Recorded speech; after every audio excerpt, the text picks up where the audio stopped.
galing-galing ng Pinoy. Ang galing-galing ng Pinoy. Kaya ko, kaya mo, ang bawat pagsubok. Bukod tangi ang kagaling.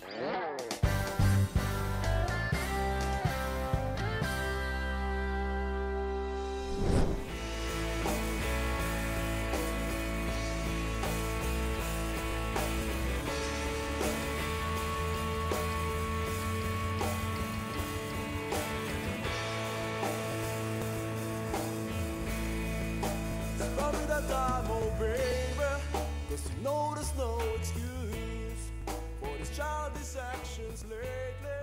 We could take a beer and you. Yan. DH, tapos na. Pwede ka na gumalaw. Ano ba naman, Bing? Stick figure lang yan eh. Stick figure na kasing sexy at kasing ganda mo, di ba? Lin. Ha? Ganda. Ay, nako. Buti na lang, hindi lahat ng tao sa mundo katulad mong mag-drawing. At alam niyo po, nagpapasalamat ang sambayan ng Pilipino kasi meron po tayong isang buong pamilya na nag-ambag ng matindi sa larangan ng pagguhit at pagpinta. Kaya kilalanin natin ang Blanco family at ang kanilang nagawang marka sa ating lipunan. Alam ba ninyo na ang Blanco family ang una sa kasaysayan ng Pilipinas na nakapag-exhibit sa National Museum sa Maynila as a family? Lupit, di ba? So, Tito Michael, ano So ito yung logo ng Blanco family. Blanco family. So ito yung baliktad na isda. Nagsimula yung ganyang logo nung nagkaroon kami ng first family painting exhibition sa National Museum noong 1978. Ngayon, yung yung baliktad na isda niya, nag-start naman sa great-great-grandfather namin na nung araw uso yung mga bansag. So, merong Pedrong Daga, Pedrong Juan Balde. So, yung lolo namin, maliit siya, kalbo, malaki tiyan. So, palibasa mga isda, tinawag siyang Juan Bungan, meaning bloated fish. So, simula nung time na yon, tsaka sa sumunod na mga henerasyon, ang tawag sa amin Bungan. Yung mga artworks ni Peter Paul. Nung baby siya? Baby siya, Ito? Ito, 2 years old. Alam mo, dapat, yung mga ganito pala, Yung ganyan. dapat inaano, no? Pero, in wood siya sa sahig ba niya? Usually, ginawa? Sa sahig yan, sa tinapos yung sahig.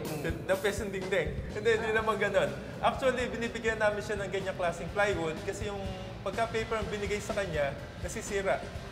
So, ang ginamit na support, plywood.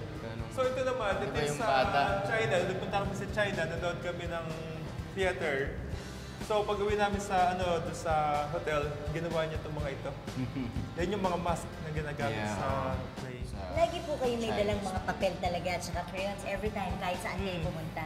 Kaya especially pagka summer, dito sa Philippines, nag-travel kami sa iba't ibang province sa Philippines. May kanya-kanya kami mga materials. Pagka nakakita kami ng spot na maganda, tumitigil kami, kasama yung mga apo, lahat na doon.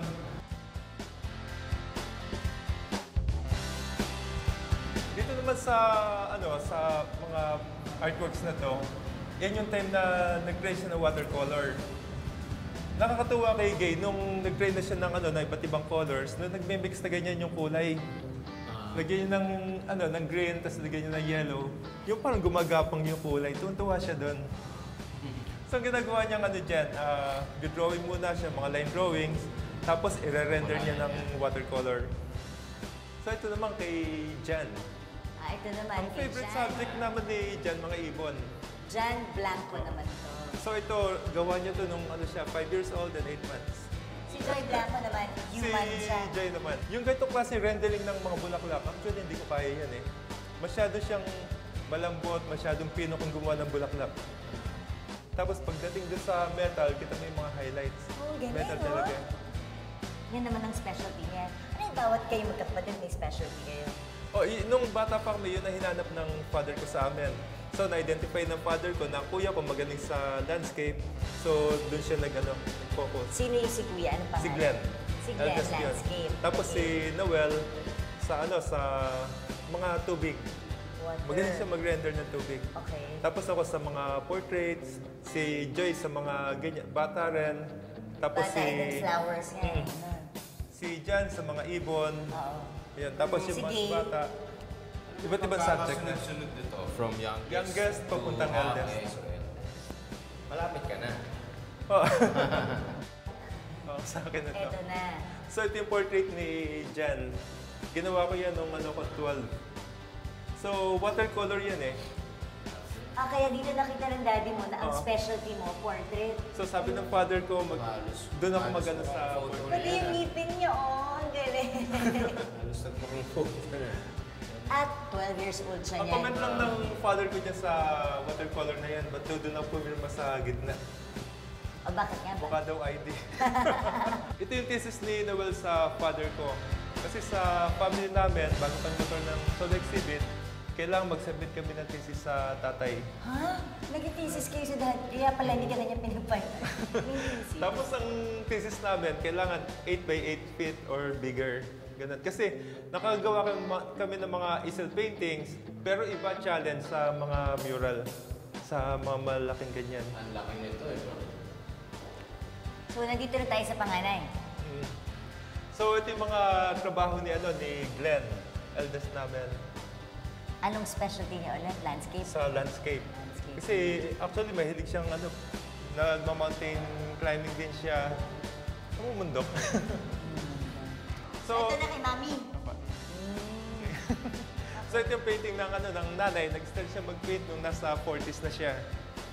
So, So, siya yung pinakahuli. Siya pinakahuli nag-paint sa amin.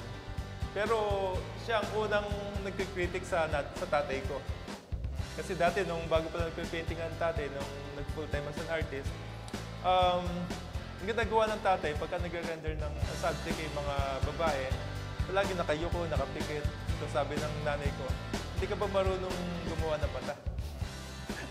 Sabi nga So, nila, ganun. behind every great man is a woman shaking her head. Oo.